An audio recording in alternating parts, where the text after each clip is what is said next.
Hi and hello again sa aking mga loyal subscribers. Puyaters, thank you so much. New subscribers, my name is Yan. Welcome to Dito.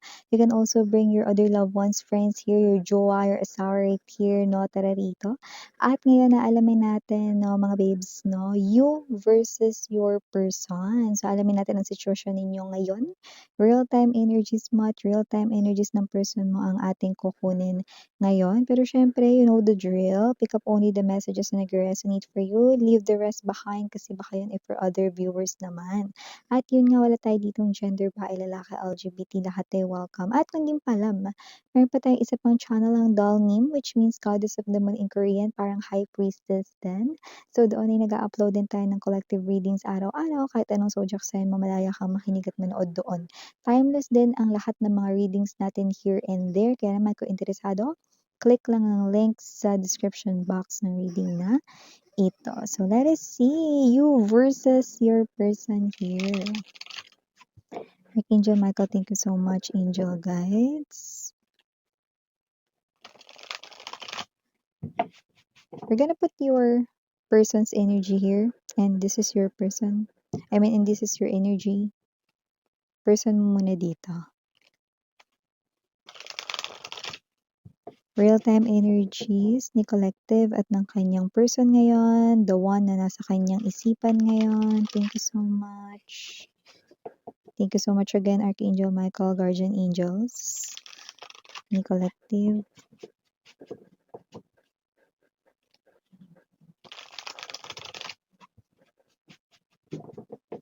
Oh, nadali na agad. So, unahin natin yung energy ng person mo on this side. So, your person, 7 of Hearts,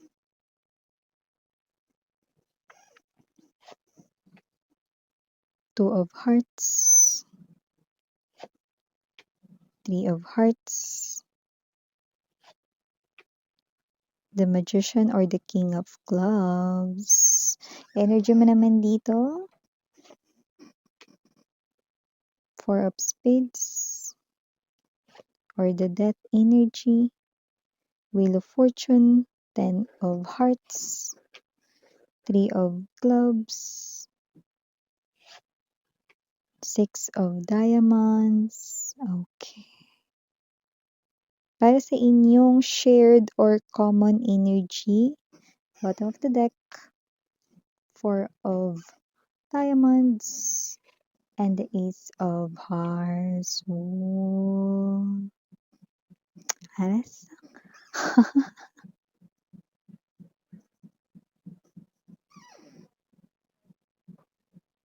Oh, kung sino man dito mga babes, no, okay, malayo kayo nito sa isa't isa, no, at malamang sa malamang hindi okay ang sitwasyon ninyo ngayon. Yung iba hindi nag-uusap talaga dito, walang komunikasyon, no. Though, nakikita ko dito na may pagmamatigas dito sa energy mo, okay? And you are also demanding na dapat mag-sorry sa akin yan, miss yan. Dapat mag-sorry siya. Kailangan niyang mag-sorry, may utang sa'kin na apology yan, yan oh. Kahit na nagmamatigas ka mismo 'to, na. Tayong dalawa lang naman nakakaalam, eh. Ikaw lang naman nanonood diyan, eh. Mag-headset ka na lang. Kahit naiinis ka, namimiss mo 'to, wala kayong pag-uusap dito, okey?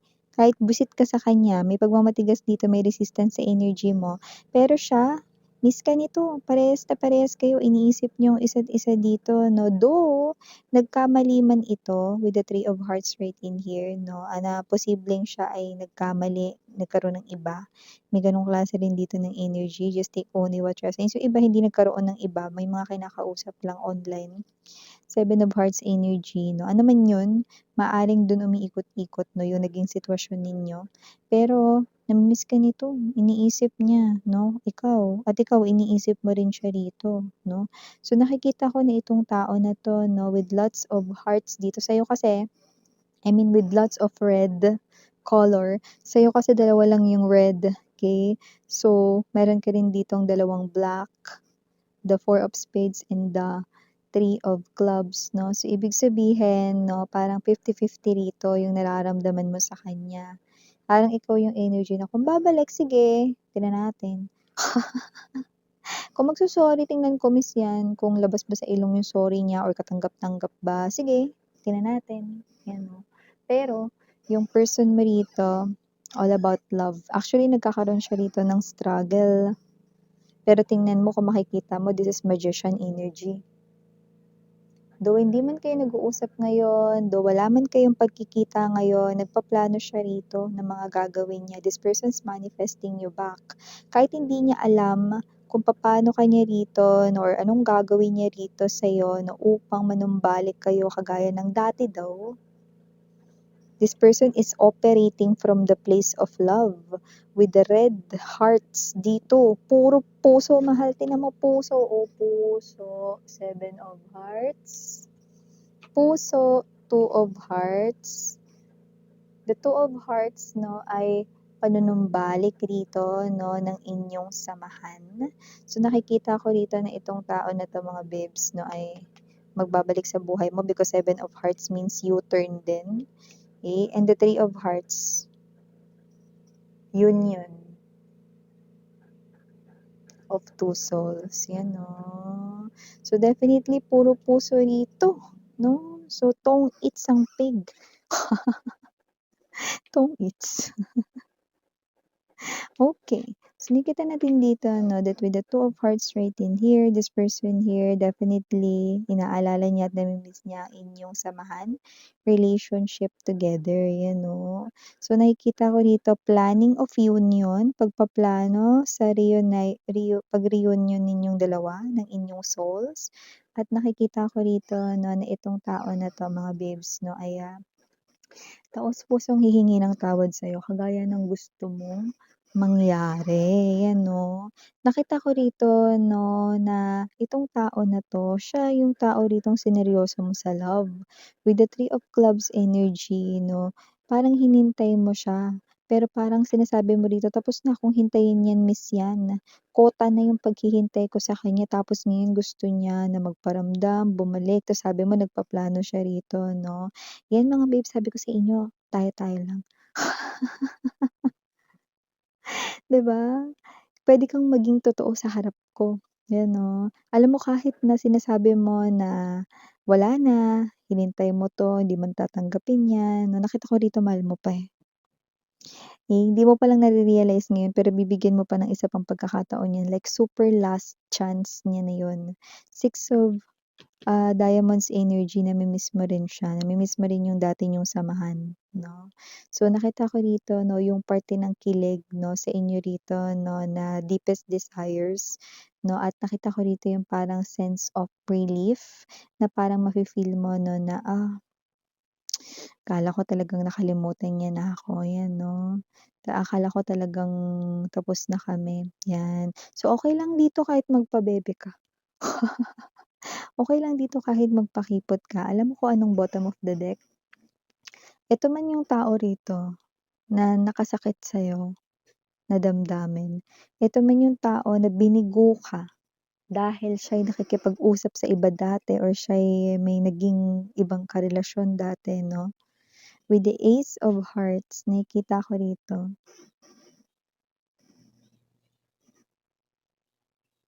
na napatunayan niya sa sarili niya na iba ka sa lahat ng mga naka-connect niya.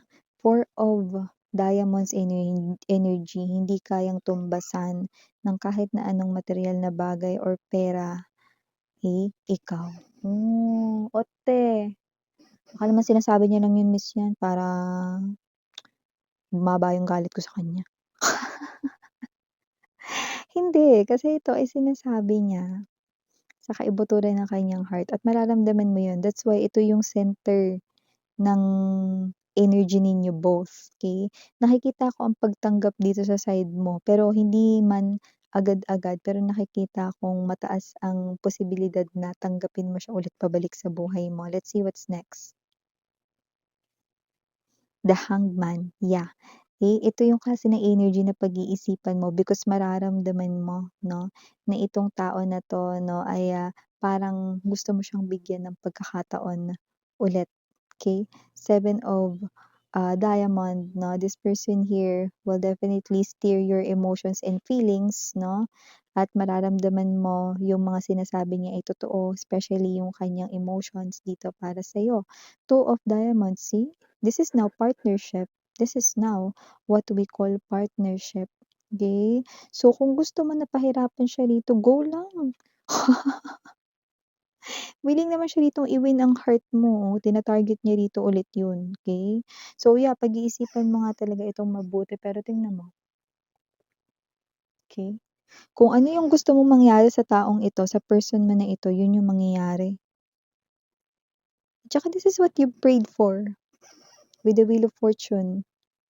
Okay, lumabas dito, ito yung pinagdasal mo rito, sweetheart, kaya ito yung nangyari rito, no? Pero ganun pa man, di mo naman kailangan magmadali, no?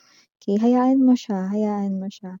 This person is operating from the place of love. This person here, no, ay para rito nga nagbago ng naaayon, no, para maging karapat-dapat para sa'yo. Okay? So, universe is giving this connection last chance, no, and you two will go back dito. Okay? So, ano man yung ipagawa mo sa kanya, gagawin niya yun. Ano man yung sabihin mo sa kanya, sasaluin niya yun. Ano man rito, no, yung parang isusumbat mo, ipagagawa mo, ikikilos mo, ire-react mo, lahat yun. Okay? Tatanggapin niya rito, no? Nang maluwag sa kanyang dibdib. Okay? Dahil nakikita ko rito na yung pagbibigay mo rito ng chance sa kanya, eh, wala talagang pagsidlan yung kasiyahan niya doon pa lang, okey? So, kahit sungitan mo siya, kahit magmaldita ka, supladahan-supladuhan mo siya 'no, or sabihin mo 'no, na pag-iisipan mo pero hindi mo alam kung kailan or whatever, 'pag nagbago yung isip ko, bla bla bla, 'yan 'no, kere lang, okey? So, para sa kanya okey lang 'yun, okey? So, nakita ko parehas niyo namang gusto yung isa't isa, tsaka 'pag pinagbigyan mo ito, kung ito yung person na 'yun, okey, na mararamdaman mo na yung sinasabi niya ay totoo 'pag nag-usap kayo ulit 'no, hindi niya sasayangin 'tong pagkakataon na ito, Ikaw nagdududa ka dito, ikaw naghe-hesitate ka dito, pero sa loob-loob mo mahal ko pa 'to, eh. Puwedeng hindi mo pa nare-realize 'yan, pero 'pag nagkaharap kayo, sweetheart, dun mo talaga mapapatunayan sa sarili mo, mahal mo pa 'to. Maganda kasi renewal of love ito, Ace of Hearts 'no. Para kayo ritong alam mo yun 'no, dalawang pusong nagtagpong muli. Okey, pagtapos ng, mga pagsubok 'no, at mga pinagdaanan ninyong hindi magaganda sa loob ng inyong relationship 'no, dalawang pusong muling pagtatagpuin muli.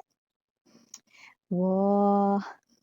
So, I do pick up that with this death energy 'no, it will turn dread dito 'no, once na mag-open dito yung parang iyo ritong, mind 'no, and also heart para sa person mo, okey?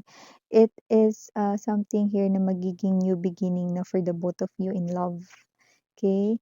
Well, I do see na yung person mo talagang pinagsisihan niya talaga yung mga ginawa niya 'no?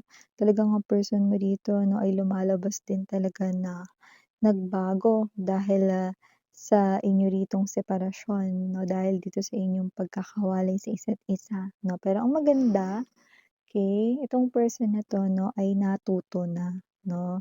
At itong person na 'to mga babes 'no, ay nakikita ko na talagang seryoso na ibalik ka muli sa buhay niya, 'yan. Kaya dito, matatago mo dito yung kilig mo, okey lang 'yan.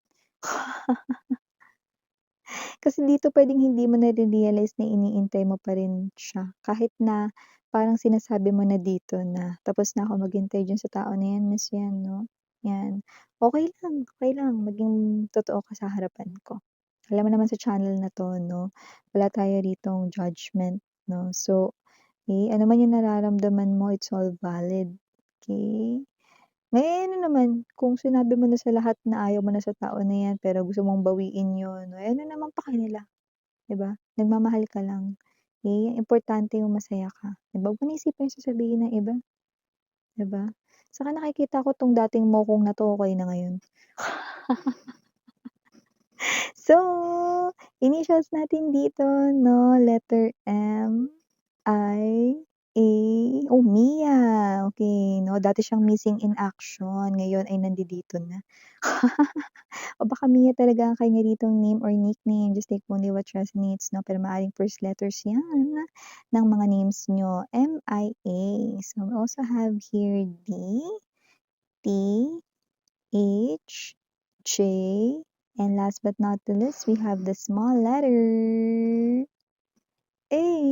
Yung mga binanggit mo kanina miss yan capital yun, isa lang ang small letter, A. Okay, so yeah, ganun yung Yana Ani for the girls ni Yana Duna for the boys. Sana love in light.